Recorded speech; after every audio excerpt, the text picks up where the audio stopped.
अस्सलाम वालेकुम। अरबी में, उर्दू में इसका मतलब होता है अल्लाह आपको सलामत रखे। हिंदी में इसका मतलब होता है ईश्वर आपको सुरक्षित रखे। मैं जियाउल हक, अध्यक्ष सच समर्थक पार्टी। आज का वीडियो का विषय है अंतर्राष्ट्रीय शिक्षा। ब्रिटेन ने अंतर्राष्ट्रीय शिक्षा रणनीति को लेकर शनिवार को और विवरण जारी किया। इसके तहत भारत जैसे देशों के साथ छात्र आदान प्रदान परियोजनाएं शामिल होंगी। नंबर 2, ब्रिटेन सरकार ने नई ट्यूरिंग योजना की घोषणा की है, जो विदेश में पढ़ने के लिए यात्रा करने वाले विश्वविद्यालय स्तर के छात्रों के नेटवर्क का विस्तार करने के साधन के रूप में EU यानी यूरोपीय यूनियन व्यापी छात्र आदान प्रदान कार्यक्रम का हिस्सा लेगी। नंबर 3, 11 करोड़ पाउंड की ट्यूरिंग योजना। नंबर 4, इस योजना का नाम अंग्रेज गणितज्ञ एवं कोड ब्रेकर एलन ट्यूरिंग के नाम पर रखा गया है। साभार हिंदुस्तान दैनिक, पेज नंबर 13, 7 फरवरी 2021। देखिए भाई, ये शिक्षा पर ब्रिटेन की एक योजना है जिसके बारे में शार्ट में आपके सामने बात रखी गई है। इसमें कुछ बातें और भी लगता है कि जोड़ने की ज़रूरत है ताकि बात और समझ में आ जाए। देखिए, ये जो हमारी शिक्षा व्यवस्था है, ये 1492 ईस्वी से लगभग पुनः यानी दोबारा गालिब होना शुरू हुई है और आज तकरीबन दुनिया के 206 देशों में लगभग पूरी तरीके से गालिब है। इस शिक्षा व्यवस्था में जो मनमर्जी वाला गिरोह है, चूँकि दुनिया में 2 गिरोह होते हैं, एक मनमर्जी वाला गिरोह, दूसरा किताब वाला गिरोह, तो ये जो शिक्षा व्यवस्था है इस पर मनमर्जी वाला गिरोह की बड़ी मजबूत पकड़ है और वह अपनी सोच के मुताबिक इसको उन्होंने फैलाया और पूरी दुनिया में आज इसको जो है गालिब कर दिया है। तो इसमें कुछ बातें हम समझ लें। पहली बात तो इस शिक्षा व्यवस्था में सबसे ज़्यादा रोजी बढ़ाने की बातें ज़्यादा हैं। नंबर 1, ये अच्छी बात है, इसमें कोई विरोध की बात नहीं है, ये तो स्वागत होना चाहिए ऐसी शिक्षा व्यवस्था का जिससे हमारी रोज़ी में बढ़ोतरी हो या आर्थिक विकास हो। दूसरी बात होती है कि इसमें सही और गलत क्या है। देखिए, आज क्या ये पूरा इंसानी इतिहास में पाया जाता है कि हर एक इंसान, चाहे वो राष्ट्र का अध्यक्ष हो या किसी भी संस्था का अध्यक्ष हो, यहाँ तक कि देखा गया है कि एक डाकू का जो गिरोह है उसका भी अध्यक्ष यानी उसका भी सरदार यही चाहता है कि उसके जो साथी हैं या उसके जो अंडर में काम करने वाले हैं वो सही से पेश आवें, सही काम करें, वादे पर रहें और धोखाधड़ी न करें, यानी सच बात मानें।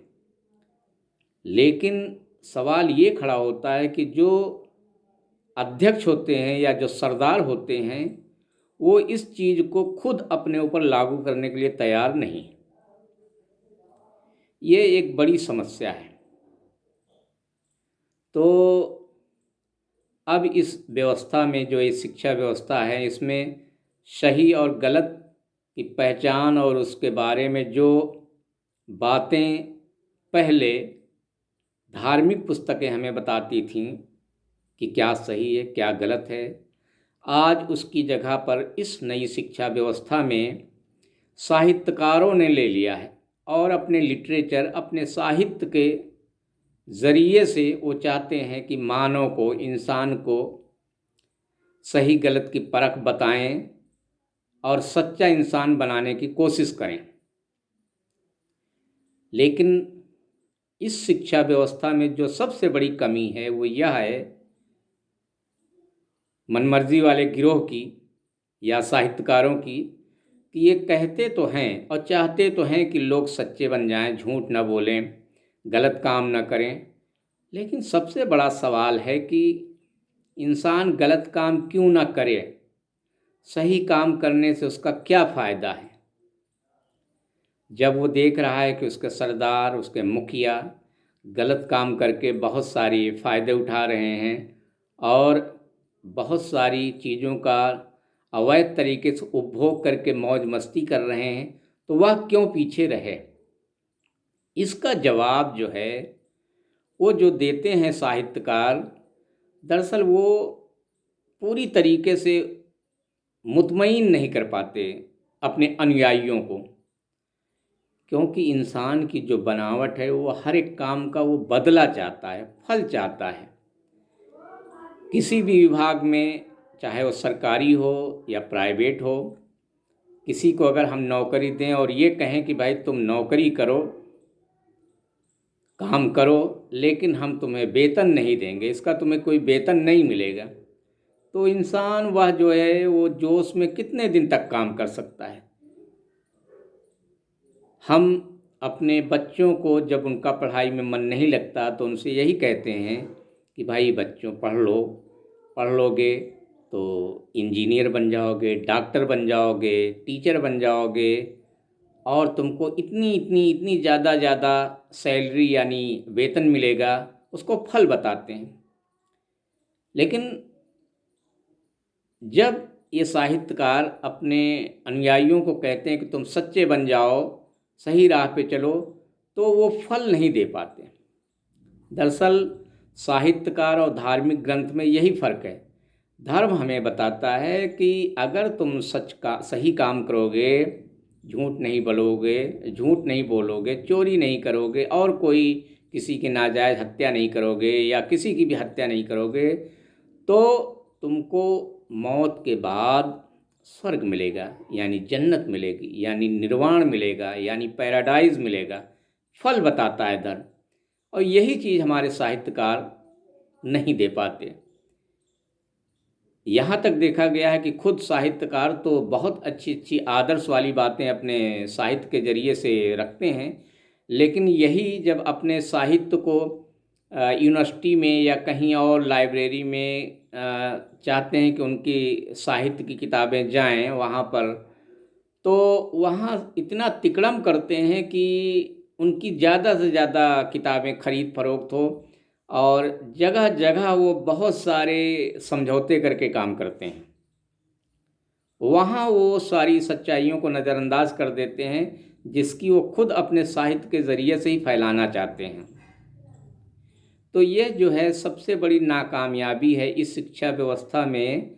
इंसान को नैतिक यानी मोरल बनाने की जो मुहिम है वो तकरीबन आज जो है बिल्कुल नाकामयाब होकर नज़र आ रही है। पूरी दुनिया में मनमर्जी वाले गिरोह ने तकरीबन सारे प्रयोग कर डाले हैं, लेकिन इंसान को नैतिक बनाने में कहीं न कहीं उनसे बड़ी चूक हो गई है और इस मामले में वो कामयाब नहीं हो पा रहे हैं। एक चीज़ और अब सवाल ये है कि किताब वाले गिरोह की जिम्मेदारी क्या है। तो अब ये किताब वाले गिरोह की जिम्मेदारी है कि वो मनमर्जी वाले गिरोह की शिक्षा व्यवस्था में जो पॉइंट या जिस जगह कमजोरी है उसको बताएं कि भाई इससे आपकी ये कमजोरी है और इसको यहाँ पर इसका विकल्प ढूंढिए और उसको लाइए, यानी धर्म को, ताकि धार्मिक पुस्तकों को, ताकि इंसान जो है नैतिक बन सके और उससे समाज में एक अच्छा इंसान बन के निकले, जिसकी इस समय हर वक्त जिसकी इस समय हर एक विभाग में, हर एक डिपार्टमेंट में ज़रूरत है। सरकार को भी ज़रूरत है, प्रशासनिक व्यवस्था में भी ज़रूरत है, टीचिंग जॉब में, हर एक जगह ऐसे इंसानों की बहुत सख्त ज़रूरत है। और अब हमें अपनी पुरानी गलतियों को पर डटे रहने पर कोई भलाई अब नज़र नहीं आती, और एक गलत बात पर डटे रहना कोई अच्छी बात नहीं है, और सच को मान लेने में कोई बुराई नहीं है। ऐसा करने पर ही भलाइयाँ हो सकता है कि दुनिया में बढ़ना शुरू हों, ज़्यादा से ज़्यादा भलाई के काम होने लगें, जिससे लोगों का ज़्यादा कल्याण हो और लोगों की जो बहुत ज़्यादा परेशानियां हैं अपराधियों की वजह से, उसमें कमी आवे। तो अब एक बड़ा सवाल ये है कि हमारे साहित्यकार भाई और बहुत सारे लोग अपनी इस नई शिक्षा व्यवस्था में वैज्ञानिकों का सहारा ले करके ये हमला बोलते रहे हैं कि भाई ये जो किताब वाला गिरोह है, जो ये कहता है कि मरने के बाद एक ज़िंदगी है, यानी आत्मा अमर है, यानी रूह मरती नहीं है, एक दिन इसको हिसाब देने के लिए अल्लाह की अदालत में, ईश्वर के न्यायालय में सामने खड़ा होगा, तो वो उसकी खिल्ली उड़ाता था और कहता था कि भाई हमारे वैज्ञानिक तो कहते हैं कि आत्मा होती ही नहीं, आत्मा जैसी कोई चीज़ नहीं है। तो पहली बात तो ये लोग खुद जो है गलत बातें फैला रहे थे, क्योंकि वैज्ञानिकों में जो अच्छे वैज्ञानिक हैं वो तो साफ साफ कहते हैं कि जिस चीज़ को अभी खोजा नहीं गया तो उसको ना तो हम इनकार कर सकते हैं और ना ही उसका हम समर्थन कर सकते हैं। बहरहाल वो इस मुहिम में लगे रहे, खोज करते रहे, और हिंदुस्तान पेपर में तकरीबन 2-3 महीने पहले एक न्यूज़ आई। मदन जैड़ा साहब ने एक लेख लिखा, उसमें बताया कि तकरीबन 20 साल की रिसर्च, शोध के बाद वैज्ञानिकों ने ये साबित कर दिया कि आत्मा है, और इंसानों की जब मौत होती है तो आत्मा की मौत नहीं होती, यानी रूह नहीं मरती, वो ब्रह्मांड में यानी कायनात में चली जाती है और अपनी पूरी याददाश्त, पूरी मेमोरी, पूरी स्मृति के साथ जाती है। तो अब जिन लोगों ने, हमारे भाइयों ने, जो मनमर्जी वाले गिरोह ने वैज्ञानिकों का झूठा सहारा ले करके लोगों को गुमराह कर रहे थे, अब वो इस न्यूज़ पर, इस खोज पर गौर फिक्र करें और अपनी गलतियों से तौबा कर लें, ताकि अभी तक जितने लोग इस उम्मीद में थे कि भाई आत्मा होती नहीं है, रूह होती नहीं है, मरने के बाद कोई हिसाब किताब है नहीं, बस जो कुछ है इसी दुनिया में ही है, तो जो लोग आज तक इस दुनिया से जा चुके तो जा चुके, अब उनका मामला अल्लाह के ज़िम्मे है। अब अल्लाह चाहे तो उनको माफ़ करे, ईश्वर चाहे तो उनको क्षमा कर दे या उनको दंड दे, ये उसके ऊपर है।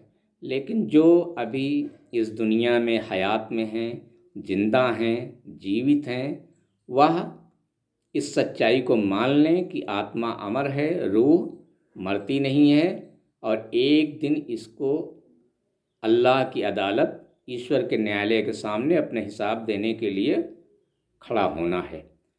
तो उस हिसाब से वो काम करें तो उम्मीद है कि भलाई के काम दुनिया में ज़्यादा होंगे और बुराई का पक्ष कमज़ोर होगा।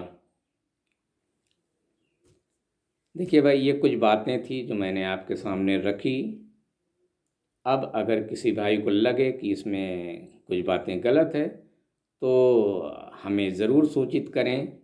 इंशाअल्लाह ईश्वर ने चाहा तो हम तौबा कर लेंगे और उस पर ज़रूर गौर फिक्र करेंगे। आपके बातों पर संपर्क करें। Mobile number 93 36 31 68 60। आज तारीख है 13 फरवरी 2021।